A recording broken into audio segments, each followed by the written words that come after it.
그러니까 템플릿으로 특수화를 하겠다라는 것은, 그러니까 특수화의 반대말이 이제 일반화죠. 그러니까 일반화를 하겠다가 있고, 이제 그와 정반대로 이제 특수화하겠다, 이렇게 표현을 합니다. 그럼 일반화라는 표현에서, 그러니까 이제 보편성을 띠게 하겠다라는 거죠.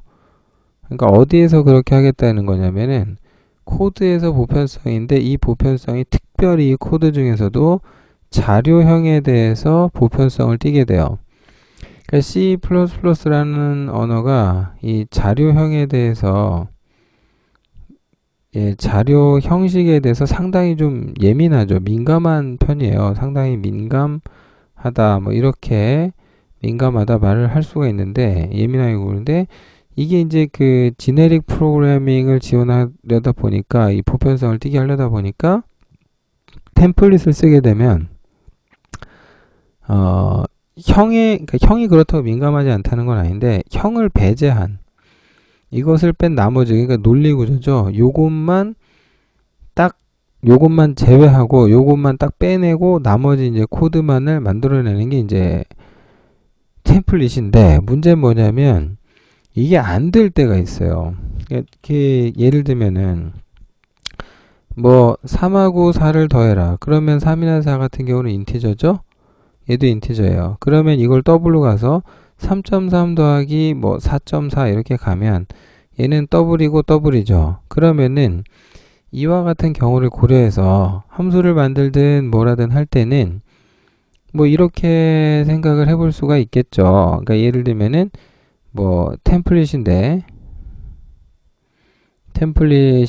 뭐 타임 네임이 있고 뭐 타임 네임 블라블라 t가 있어요. 그래서 이제 그 뭐 예를 들면 add 함수다. 그럼 t 형식을 반환하는 add예요. 뭐 매개 변수로 t인 a하고 t인 b를 받아서 뭐 이렇게 리턴을 하는데, 뭐 예를 들면은 a 더하기 b 이런 식으로 할 수 있잖아요. 근데 이제 문제는 뭐냐면 이와 같은 경우에 갑자기 여기에 이런 형식이 아니라 캐릭터 포인터가 등장해 버리면, 이런 거는 이런 기존의 산술 현상과는 전혀 다른 형태로 계산을 할 수밖에 없다. 그러니까 문자열을 결합하는 거잖아요. 그럼 어떻게 이게 덧셈 연산으로 안 되잖아요. 그러니까 이 더하기가 적어도 뭐 str 카피 정도로 바뀌어줘야 되겠죠, 이렇게. 그러다 보니까 이 자료형 자체가 이런 산술연산 처리 대상이 안 되다 보니까, 그러니까 합산한다라는 개념에서는 논리가 일정하게 유지될 수 있지만, 그것을 구현하는 방법에서 기존 코드로 안 될 때, 그럴 때 특별하게 요 캐릭터 포인터라는 자료형만, 그러니까 예를 들면은 뭐 방금 나온 것처럼 인티저니 더블이니 이런 친구들은 그냥 넘어가고, 요 캐릭터 포인터에 대해서만 특별히 예외적으로, 다른 처리, 예외적으로 다르게 처리하겠다. 처리가 아니고 처리한다. 이것이 바로 템플릿 특수화입니다. 의미를 아시겠죠? 그러니까 일반화의 개념하고 정반대점, 대척점이 있는데, 그래서 이제 여기 add 함수로 설명이 되어 있는데, 예를 들면 이렇게 더한다라고 했을 때 문제는 안 돼요. 그런데 이제 이런 식으로 돼버리면 이건 얘기가 달라진다는 거죠. 이렇게. 그래서 지금 보면은 이 add 함수가 두 형태로 만들어지는데 둘 다 템플릿이죠. 둘 다. 그래서 이때 특수화가 될 때는 여기 타임 네임이 없어요. 타임 네임이 없죠. 이게 특징이고요. 왜냐면 구체적으로 형식을 기술해야 되니까.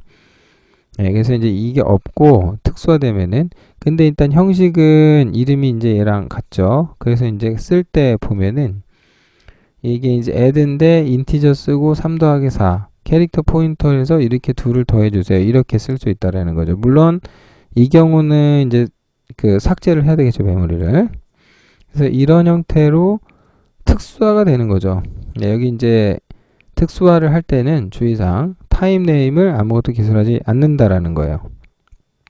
물론 이렇게 써도 문제는 없는데 뭐 굳이 의미는 없다. 그래서 특정 형식은 내가 직접 정의할 테니까 네가 생성하지 말아라, 이런 거죠. 뭐 방금 거는 이제 함수에 있어서 특수화를 한 경우고 클래스의 경우도 이제 예외는 아닙니다. 그래서 클래스 템플릿을 특수화하실 때는 네, 이와 같은 형태 똑같죠? 네, 클래스 이름이 같죠?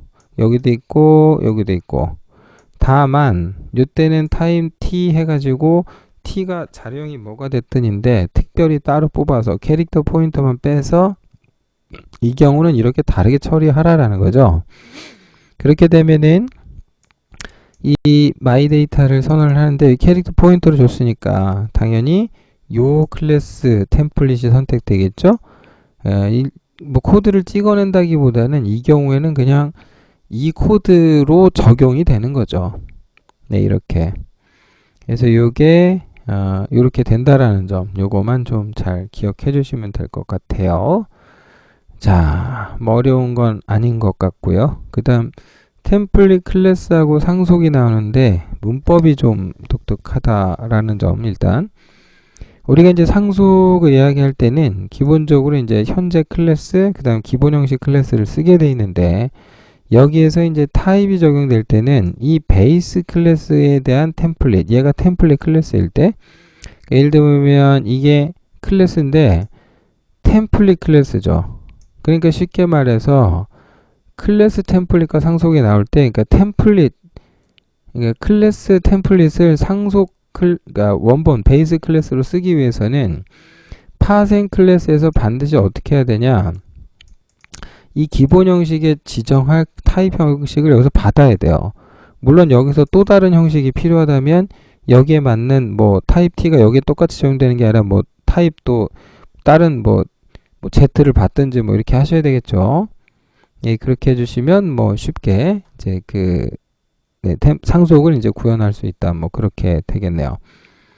그 내용이 뭐 간결하기 때문에 뭐 크게 어렵지는 않으실 것 같습니다. 뭐 여기까지 딱히 질문 있으실 것 같지는 않은데요. 그죠? 네. 자, 제가 지난번에 강의가 좀 일찍 끝날 수도 있을 것 같다라고 했던 게 이게 템플릿이 막 한참 제대로 하려면 한도 끝도 없고요.